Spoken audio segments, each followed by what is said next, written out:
ഇറാനിൽ ഇപ്പോഴും പ്രക്ഷോഭങ്ങളാണെന്ന് പറയുന്ന ആളുകൾക്ക് ഞാനൊരു വീഡിയോ കാണിച്ചു തരാം. ആ വീഡിയോ കാണുമ്പോൾ തന്നെ കൃത്യമായി മനസ്സിലാകും അവിടുത്തെ ഭരണകൂടത്തിൻ്റെ മാനസികാവസ്ഥ എന്താണെന്നുള്ളത്, ട്രംപിൻ്റെ മാനസികാവസ്ഥ എന്താണെന്നുള്ളത് കൃത്യമായി മനസ്സിലാക്കാൻ പറ്റിയൊരു വീഡിയോ ആണിത്. ഞാനത് കാണിച്ചു തരാം. അതിനു മുമ്പായിട്ട് നിങ്ങളോടൊന്ന് പറയാനുള്ളത്, എല്ലാ വീഡിയോയിലും പറയേണ്ടി വരുന്നത് മറ്റൊന്നും കൊണ്ടല്ല, നമുക്കെതിരെ വരുന്ന ഒളിയമ്പുകളെ ഒഴിവാക്കാൻ വേണ്ടി നിങ്ങളുടെ 30 സെക്കൻഡിലുള്ള ആ ലൈക്ക് ബട്ടണും അതുപോലെ സബ്സ്ക്രൈബ് ചെയ്യാൻ പറ്റുന്നവരൊന്ന് ചെയ്തു വെക്കുക. അങ്ങനെ ആകുമ്പോൾ അവരുടെ കുറയും നമ്മൾ കൂടുകയും ചെയ്താൽ ഒരു പരിധിവരെ നമുക്ക് ഉപകാരപ്പെടുമെന്ന് മനസ്സിലാക്കാം. ഈ വീഡിയോ ഒന്ന് കണ്ടു നോക്കാം. അദ്ദേഹത്തിൻ്റെ പേര് പെഷസ്കിയാൻ എന്നാണ്. അവിടുത്തെ പ്രധാനമന്ത്രിയാണ്. അതിൻ്റെ തൊട്ടുപുറകിലുള്ളത് അബ്ബാസ് അരാസ്കി എന്ന് പറയുന്ന പ്രതിരോധ മന്ത്രിയാണ്. ഇവർ രണ്ടുപേരും അവിടെ ഒഴിഞ്ഞു കിടക്കുന്ന ആ ഒരു റോട്ടിലൂടെ ഒരു സവാരി നടത്തുകയാണ് ചെയ്യുന്നത്. എന്താണ് ഇതിൽ നിന്ന് മനസ്സിലാക്കാനുള്ളത് എന്താണെന്ന് വെച്ചാൽ, ഈ ലോകത്ത് എമ്പാടും പറഞ്ഞു വെക്കുന്നൊരു കാര്യമുണ്ട്, ഇറാൻ തകർന്നു പോയി, എല്ലാ അർത്ഥത്തിലും ഇനി അവിടെ ഒരു ഉയർത്തെഴുന്നേൽപ്പില്ല എന്നൊക്കെ പറയുന്ന ആളുകൾക്ക് വേണ്ടിയിട്ടാണ് ഞാനിത് കാണിച്ചു തരുന്നത്. ഇവിടെ പറയപ്പെടുന്നതും അവിടെ നടക്കുന്നതായിട്ട് വളരെ വലിയ വ്യത്യാസമുണ്ട് എന്നുള്ളത് മനസ്സിലാക്കാൻ ഈ ഒരൊറ്റ വീഡിയോ മതി. ഇതിൽ നിന്ന് എന്താണ് അതിൽ കാര്യമായി മനസ്സിലാക്കാനുള്ളത്? നമ്മളെ ഈ ട്രംപിൻ്റെ അത്ര പോലും ടെൻഷൻ ഇവർക്കില്ല എന്ന് മനസ്സിലാക്കാൻ കഴിയും.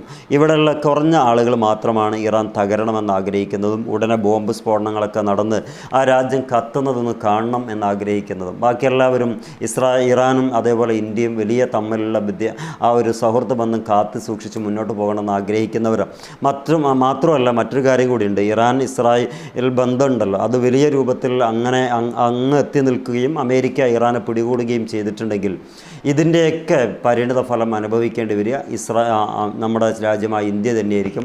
അതിൽ യാതൊരു തർക്കവുമില്ല. കാരണം വെനിസ്വേലയുടെ എണ്ണ പോലും അത്രമേൽ കുറഞ്ഞിട്ട് പോലും നമുക്കത് ആ അർത്ഥത്തിൽ കിട്ടുന്നില്ല എന്നത് മറ്റൊരു കഥയാണ്. എന്താണെങ്കിലും ഇറാനിൽ ഇപ്പോൾ ഭരണം നല്ല രീതിക്ക് മുന്നോട്ട് പോകുന്നുണ്ട്. അവിടുത്തെ പ്രൊട്ടസ്റ്റുകളൊക്കെ അടിച്ചമർത്തുകയോ നാടുവിട്ട് പോയതിൻ്റെ ആ ഭാഗമായിട്ടോ അവിടെ ഇല്ലായ്മ ചെയ്തിട്ടുണ്ട്. ഒന്നറിയാൻ പറ്റും, ആ രാജ്യം ഇപ്പോൾ സുരക്ഷിതമാണ്. എല്ലാ അർത്ഥത്തിലും രാജ്യത്തെ ഏറ്റവും വലിയ ഒരു നല്ല രീതിക്ക് ഭരണം നടത്താൻ പറ്റുന്ന ഒരു ക്രമീകരണം അവിടെ നടന്നു കഴിഞ്ഞിട്ടുണ്ട്. അതിനെ ഒന്നും അംഗീകരിക്കാൻ പറ്റാത്തവരോട് ഈ കഥ പറഞ്ഞിട്ട് കാര്യമില്ല എന്നുള്ള ബോധ്യമുണ്ട്. എന്നാലും പറയട്ടെ, നിങ്ങൾ പറയുന്നതോ നിങ്ങൾ ചെയ്യുന്നതോ നിങ്ങൾ ചിന്തിക്കുന്നതോ അത് നിങ്ങളുടേതായ ഇഷ്ടങ്ങളാണ്. പക്ഷേ യഥാർത്ഥത്തിൽ അതെന്താ അവിടെ സംഭവിക്കുന്നത് എന്ന് കണ്ണ് തുറന്ന് കാണാൻ നിങ്ങളൊന്ന് വരണം. ഒരുപാട് ചാനലുകൾ കണ്ടു, ഇറാൻ മിസൈൽ അയച്ചു, ഇസ്രായേൽ കത്തിക്കൊണ്ടിരിക്കുന്നു എന്നൊക്കെ പറഞ്ഞിട്ട് പച്ച നോണ, കല്ല് വെച്ച നോണയൊക്കെ വെച്ചിട്ടാണ് തമ്പനയിലൊക്കെ ഉണ്ടാക്കി വിടുന്നത്. ആരും അതിനെ ശ്രദ്ധിക്കാതിരിക്കലായിരിക്കും ഗുണം. കാരണം എന്താണെങ്കിലും ആ ഒരു അർത്ഥത്തിലൊന്നും ഇപ്പം ഉണ്ടായിട്ടില്ല എന്നുള്ളത് ഉറപ്പാണ്. മാത്രമല്ല ആ ലെവലിലേക്ക് എത്തിയാൽ തന്നെ വലിയ ഒരു ദുരന്തത്തിലേക്ക് ലോകം പോകും. അത് ആ ലെവലിൽ തന്നെ ചർച്ച ചെയ്യപ്പെടുകയും ചെയ്യും. ഇതുകൊണ്ട് ഈ സമയം നമുക്ക് മനസ്സിലാക്കാം ഇറാനിൽ അത്രമേൽ പ്രശ്നങ്ങളൊന്നുമില്ല. മറ്റൊരു വിഷയം കൂടെ ഉള്ളത്, നമ്മുടെ രാജ്യം അത്രമേൽ സുഹൃത്ത് ബന്ധമായി കൊണ്ടടക്കുക മാത്രമല്ല, ഇറാനിൽ ഒരുപാട് പൈസ ഇൻവെസ്റ്റ് ചെയ്തത് ഇന്ത്യയിലുള്ള ആളുകളാണ്. ഇറാൻ തകരുകയാണെങ്കിൽ അതിൻ്റെ ഒരു വലിയൊരു പങ്ക് നമ്മൾ കൂടി സഹിക്കേണ്ടി വരും. ഇതൊന്നും അറിയാത്തവരല്ല, ഇതിനെ അനുകൂലമായിട്ട് ഇറാൻ തകരണമെന്ന് ആഗ്രഹിക്കുന്ന ആളുകൾ അവരറിഞ്ഞിട്ട് മിണ്ടാതിരിക്കുകയാണ്. 500 ലെവലിലൊക്കെ ടാക്സ് അടിച്ച് തന്ന ആളുകളെ ഇപ്പോൾ നല്ല രൂപത്തിൽ നെഞ്ചത്ത് കയറ്റി വെച്ച് പൂജിക്കുന്ന ആളുകളൊക്കെ ഉണ്ട്. അമേരിക്കയോടുള്ള അദമ്യമായിട്ടുള്ള സ്നേഹമാണ്. എന്നാൽ മര്യാദയ്ക്കൊരു ചിന്ത നടത്തുകയാണെങ്കിൽ ഏറ്റവും വെറുക്കപ്പെടേണ്ട രാജ്യം അമേരിക്കയായിട്ടെന്ന് മനസ്സിലാക്കാനും കഴിയും. ലോകത്തെമ്പാടും പ്രശ്നങ്ങൾ ഉണ്ടാക്കുന്ന, ഇന്ത്യയെ ഇത്രമേൽ വീർപ്പ് മുട്ടിക്കുന്ന തമിഴ്നാട്ടിലുള്ള ഏറ്റവും പ്രധാനപ്പെട്ട ഒരു വ്യവസായ സംവിധാനങ്ങൾക്കെല്ലാം പൂട്ട് വീണ് പോകുന്ന രീതിക്കുള്ള ടാക്സാണ് ഇപ്പോൾ അടിച്ചേൽപ്പിച്ചുകൊണ്ടിരിക്കുന്നത്. ഒക്കെ നമ്മൾ പത്രത്തിൽ ഒരുപാട് വായിച്ചതാണ്. പക്ഷേ അതിനൊന്നും വലിയ താല്പര്യമോ കാര്യമോ കൊടുക്കുന്നില്ല. എല്ലാത്തിലും ഉപരി തൻ്റെ നാട് തകർന്നാലും ശരി ഇറാൻ തകർന്ന് കണ്ടിട്ട് മതിയായിരുന്നു എന്ന് കരുതുന്ന ഈ ചിന്തകളൊക്കെ അസ്തമിച്ചു പോയ ആളുകളോട് ഒന്നും പറയാനില്ല. എന്താണെങ്കിലും ഇറാൻ അടിപൊളിയായിട്ട് മുന്നോട്ട് പോകുന്നുണ്ട്. അത് അവരുടെ തന്നെ ആയിട്ടുള്ള വെബ്സൈറ്റിൽ അവർ തന്നെ പോസ്റ്റ് ചെയ്തിട്ടുള്ള കാര്യങ്ങളാണ് നമ്മളിവിടെ കാണിച്ചു തന്നത്. അല്ലാതെ വെറുതെ ഒരു കാര്യങ്ങളൊന്നും കാണിച്ചു തന്നിട്ട് കാര്യമില്ലല്ലോ. കാര്യങ്ങൾ നിങ്ങൾക്കും അന്വേഷിച്ചാൽ കിട്ടുന്നത് കൊണ്ട് നമ്മൾ ഈ നുണ പറഞ്ഞിട്ട് കാര്യമില്ല, നുണ പറയാനും കഴിയില്ല. നുണ പറഞ്ഞിട്ട് ഈ വീഡിയോ ചെയ്യുന്നതിൽ നമുക്കൊരു പ്രാധാന്യമില്ല, അത് നമുക്ക് ചെയ്യാനും പാടില്ലാത്തതാണ്. ഏതാണെങ്കിലും ഇതൊരു അനലൈസ് വീഡിയോ ആണ്. അതേപടി കാര്യം പറയുക എന്നല്ല, നമ്മൾ വാർത്തകൾ കേൾക്കുന്നു, അതിൽ കാര്യങ്ങൾ മനസ്സിലാക്കുന്നു, നമ്മുടെ ഭാഷയിൽ അത് അവതരിപ്പിക്കുന്നു. ഇതാണ് നമ്മുടെ ഈ വീഡിയോ കൊണ്ടും ഈ ചാനൽ കൊണ്ടും ഉദ്ദേശിക്കുന്നത്.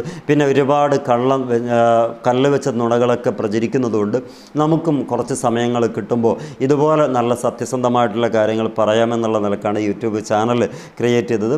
ഇതിൽ സാമ്പത്തിക നേട്ടം ആണോ നിങ്ങൾ ഉദ്ദേശിക്കുന്നതെങ്കിൽ അതൊന്നും ഇതുവരെ വന്നിട്ടൊന്നുമില്ല. നിങ്ങൾ ആ രീതിക്കല്ല നമ്മൾ കരുതിയത്. എന്താണെങ്കിലും നമുക്കറിയുന്ന നന്മകൾ, സത്യങ്ങൾ പറയുക, അത്രയേ ഉള്ളൂ. അപ്പോൾ ഇതിൽ നിങ്ങളുടെ ഈ സബ്സ്ക്രൈബ് ബട്ടൺ ക്ലിക്ക് ചെയ്യാനൊക്കെ പറയുമ്പോൾ നിങ്ങൾ ഒരുപക്ഷെ തെറ്റിദ്ധരിക്കുന്നുണ്ടോയെന്ന് അറിയില്ല. അങ്ങനെ നിങ്ങളുടെ ഈ സബ്സ്ക്രൈബ് ബട്ടൺ കിട്ടിയിട്ട് 1 ലക്ഷം എന്നുള്ളത് കാണാനല്ല. പക്ഷേ ഇപ്പുറത്തുനിന്ന് ഒരുപാട് ആളുകൾ കൊഴിഞ്ഞു പോകുന്നുണ്ട്. അതിന് പകരം ഒന്ന് ടോളറൻസ് ക്ലിയർ ചെയ്യാൻ വേണ്ടിയിട്ടാണ് ഇത്ര കാര്യങ്ങൾ. എന്തുകൊണ്ട് വേണ്ടാത്ത ഒരുപാട് കാര്യങ്ങളൊക്കെ ഇതിലിടുന്നുണ്ട്. അതൊക്കെ ഞാൻ അപ്പം നോക്കി ഡിലീറ്റ് ചെയ്യുന്നതുകൊണ്ടാണ് കാണാത്തത്. നിങ്ങൾ എന്തൊക്കെ ഈ വേഷത്തിനെ കുറ്റം പറയുന്നത്, അതുപോലെ തന്നെ നമ്മുടെ രൂപവും ഭാവവും നമ്മുടെ മതത്തെയും ഒക്കെ കുറ്റം പറഞ്ഞ് ഒരുപാട് ആളുകൾ കമൻ്റ് ഇടുന്നുണ്ട്.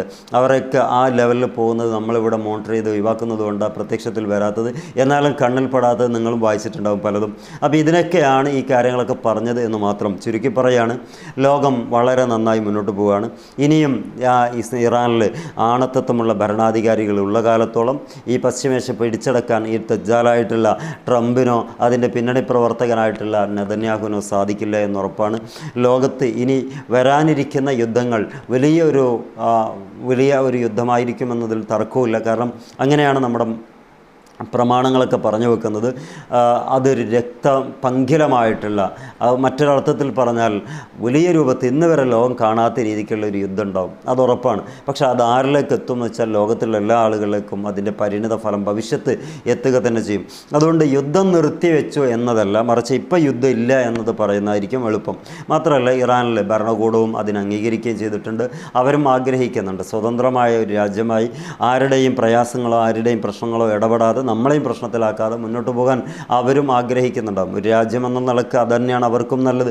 അമേരിക്കയെ സംബന്ധിച്ചിടത്തോളം അതൊരിക്കലും ആഗ്രഹിക്കില്ല. കാരണം അവരുടെ എല്ലാ സംവിധാനങ്ങളും ലിങ്ക് ചെയ്ത് നിൽക്കുന്നത് അല്ലെങ്കിൽ സിങ്ക് ചെയ്ത് നിൽക്കുന്നത് ആയുധ കച്ചവടത്തിലൂടെയാണ്.